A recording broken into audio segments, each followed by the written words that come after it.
Tokyo থেকে দূরে এটা প্রায় আমাদের একটা 3 দিনের ট্রিপ। আর আজকে সেই ট্রিপটার লাস্ট ডে। রুম থেকে মাউন্টেন ভিউ দেখে সকাল শুরু হলো, তারপর করে নিলাম জমিয়ে ব্রেকফাস্ট।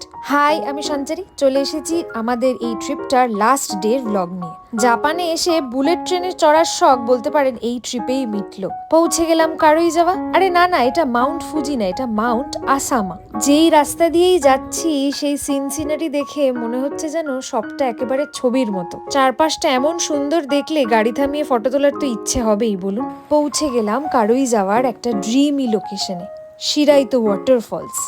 এখানে আসলে এই জায়গাটা একদম মিস করা যায় না।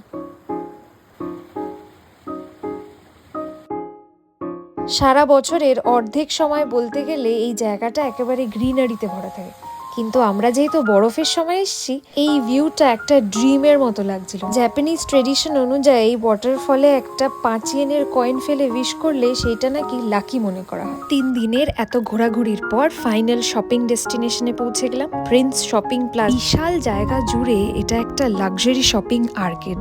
সেখানে কিছু শপিং সেরে এই ট্রিপে লাস্ট বারের মতো বুলেট ট্রেনে চড়ে পৌঁছে গেলাম টোকিও। কেমন লাগলো জানাবেন আমাদের সাথে ঘুরে। আজকের মতো এখানেই চললাম, টাটা।